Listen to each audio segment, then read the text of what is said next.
नमस्कार साथियों, स्वागत है आपका एक बार फिर से अपने YouTube चैनल नॉलेज में। आज हम सीखेंगे हमारे द्वारा जो पे मैनेजर पे यूनिफॉर्म डीबीटी के बिल बनाए जा रहे हैं,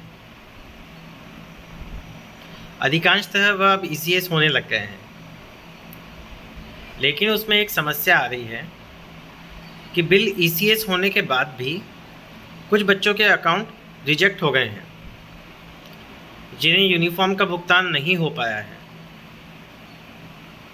इस समस्या के निराकरण के लिए सबसे पहले हमें यह देखना है कि किन बच्चों के अकाउंट रिजेक्ट हुए हैं, इसे किस प्रकार पे मैनेजर पे देखा जाता है।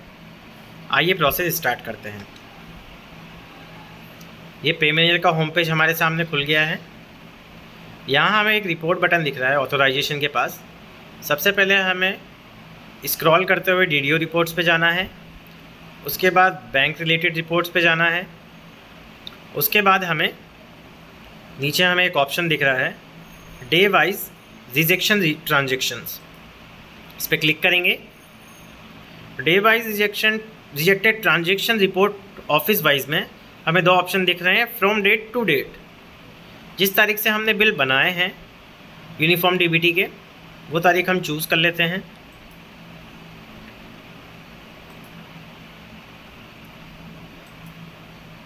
आज की तारीख यहाँ चूज़ कर लेते हैं टू डेट से।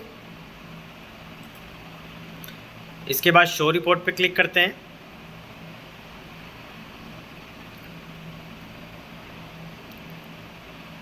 शो रिपोर्ट पे क्लिक करने के बाद हमारे पास एक फ़ाइल डाउनलोड हो रही है,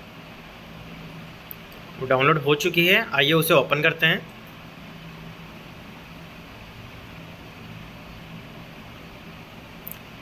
फाइल ओपन होते ही हम देखेंगे हमारे पास पेज खुलता है day wise rejected transaction report office wise. यहाँ स्कूल का नेम आ रहा है, हमारे पास बच्चों की संख्या आ रही है, उनके अकाउंट नंबर आ रहे हैं। इस तरह हम पता लगा सकते हैं पे मैनेजर पे कि हमारे जो भी बिल में बच्चों को भुगतान नहीं हो पाया है, उनकी सूची हम किस प्रकार देखें।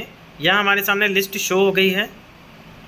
यहाँ कुल 6 बच्चे हैं जिनके अकाउंट रिजेक्ट हुए हैं। दोस्तों, अब हमें ये प्रोसेस पता चल गया है कि किस प्रकार इन बच्चों की सूची हमें देखनी है।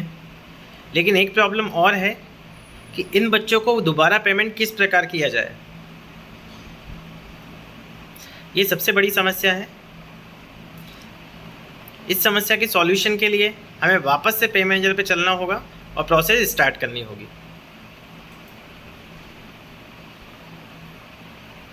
पे मैनेजर पे हमें यहाँ ऑथराइजेशन बटन दिख रहा है। यहाँ सबसे पहले हम ई एडवाइस DDO का ऑप्शन दिख रहा है। यहाँ ई एडवाइस करेक्शन का ऑप्शन है, ई एडवाइस फॉरवर्ड का ऑप्शन है, रिफंड एडवाइस का ऑप्शन है, DDO एडवाइस स्टेटस का ऑप्शन है, रिजेक्टेड एडवाइस डिलीट का ऑप्शन है। सबसे पहले हम यहाँ ई एडवाइस करेक्शन को चूज़ करेंगे। ये चूज़ करने के बाद हमारे सामने एक बॉक्स प्रदर्शित होगा जहाँ हमें फाइनेंशियल ईयर चूज़ करना है 2022-23। 2022-23 चूज़ करते ही हमारे सामने उन बच्चों की लिस्ट वापस से प्रदर्शित होगी जिनका अकाउंट रिजेक्ट हुआ था, विद रिजेक्टेड रीजंस। बहुत से रीज़न ये रहते हैं कि उन बच्चों के बैंक अकाउंट बंद हो गए हैं और उनके IFSC कोड में कोई दिक्कत है या अकाउंट नंबर में कोई दिक्कत है, नाम मिसमैच हो रहा है। बहुत सारे रीज़न रहते हैं, इस वजह से अकाउंट रिजेक्ट हो जाते हैं। अब हमें आगे की प्रोसेस में क्या करना है, हमें सबसे पहले उन बच्चों को नाम नोट करके उन्हें बोलना है कि आपका बैंक अकाउंट या तो वापस से चालू करवाएं या बैंक अकाउंट नया खुलवाएं, और उसकी बैंक पासबुक आप अपने पास मंगवा के रख लें। उसे स्कैन कर लें और डेस्कटॉप या मोबाइल में सेव कर लें।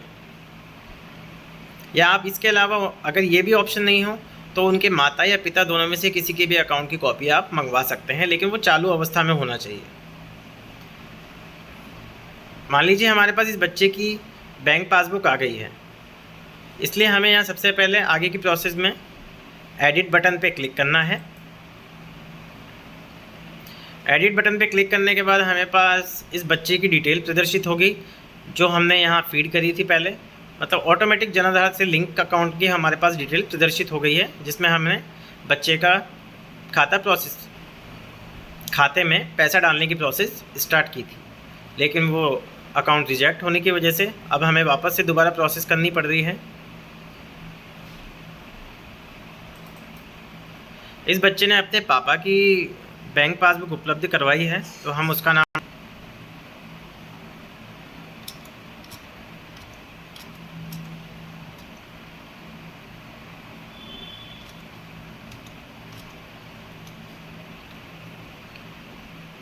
यहाँ मैं IFSC कोड और अकाउंट नंबर की इन्फॉर्मेशन भी चेंज कर देता हूँ। इनके पिताजी के बैंक अकाउंट की पासबुक की IFSC कोड लगेगा और अकाउंट नंबर डलेगा यहाँ पे। अब यहाँ हम IFSC कोड की डिटेल डाल देते हैं।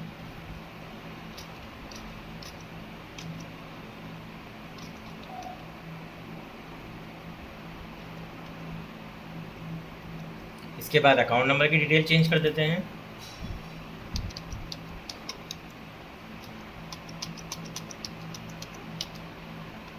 इसके बाद हमें रिमार्क में डालना है कि किस प्रॉब्लम से हमारा पेमेंट नहीं हो पाया।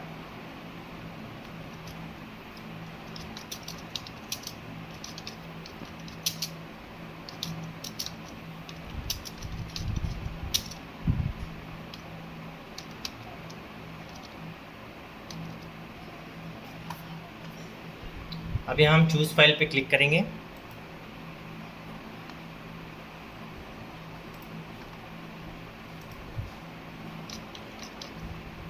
यहाँ मैं फ़ाइल सेलेक्ट कर लेता हूँ।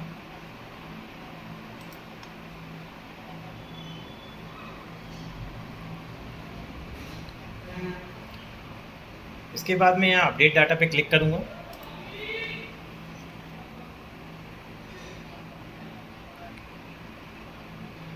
अपडेट डाटा की क्लिक होने के बाद हमें मैसेज प्रदर्शित होता है, डाटा अपडेटेड सक्सेसफुली। इस पर ओके बटन पे क्लिक करेंगे।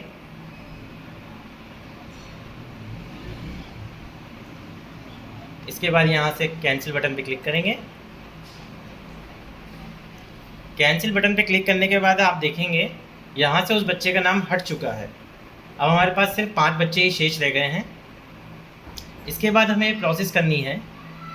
हमें यहाँ वापस से ऑथोराइजेशन में जाना है, उसके बाद ई एडवाइस DDO में जाना है। उसके बाद हमें ई एडवाइस करेक्शन के नीचे ऑप्शन दिख रहा है ई एडवाइस फॉरवर्ड का, इस बटन पे क्लिक करेंगे। इस बटन पे क्लिक करने के बाद फाइनेंशियल ईयर चूज़ करेंगे। उसके बाद हमें वो बच्चा यहाँ प्रदर्शित होने लग जाएगा जिसका अकाउंट हमने एडिट किया था। उसकी डिटेल भी हमारे सामने आ रही है, जो हमने IFSC कोड न्यू डाला है, जो अकाउंट नंबर चेंज किया है। आप यहाँ देख सकते हैं old bank account number, new bank account number, IFSC old जो था, IFSC न्यू जो है।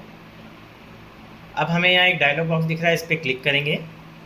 दिमाग में हमने डाला है account was closed on the time.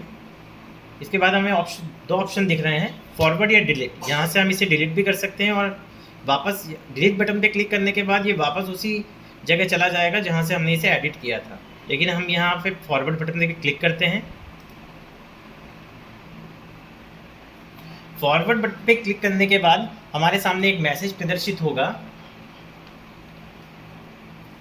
Advice number 78060 generated successfully.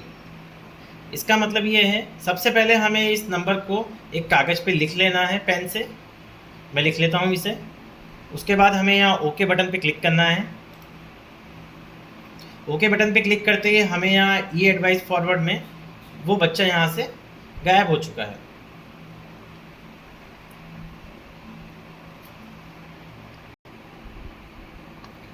दोस्तों ये प्रोसेस कंप्लीट करने के बाद इसके बाद हमें जाना है रिपोर्ट वाले ऑप्शन में।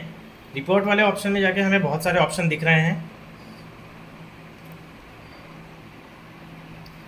इसके बाद हमें यहाँ एक ऑप्शन दिख रहा है ई कुबेर रिपोर्ट्स का, इस पर हम टिक करेंगे तो हमें यहाँ ई एडवाइस DDO रिपोर्ट का ऑप्शन दिख गया है।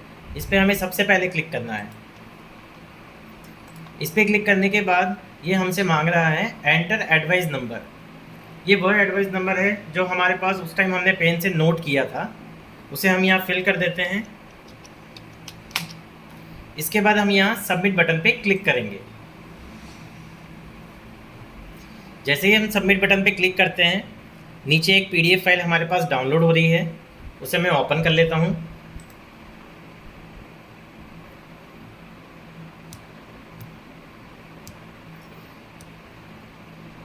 PDF फाइल डाउनलोड करते ही हमारे पास ये ई एडवाइस का बिल जनरेट हो गया है।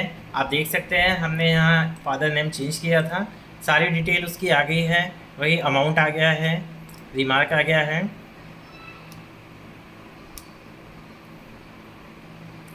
इसके बाद हम देख सकते हैं यहाँ पे रुपीज़ 200 रुपीज़।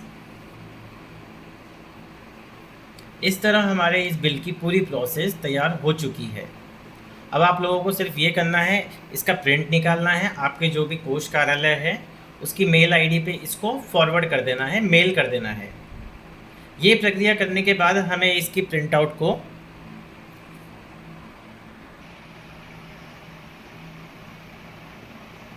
यह प्रक्रिया हमारी जब पूरी हो जाएगी तो इसके प्रिंट आउट को निकाल के एवं साथ में बैंक खाते की पासबुक को अटैच करके हमें इसे कोष कार्यालय में जमा कराना है और उन्हें अवगत कराना है कि हमें ये एडवाइस जनरेट कर ली है।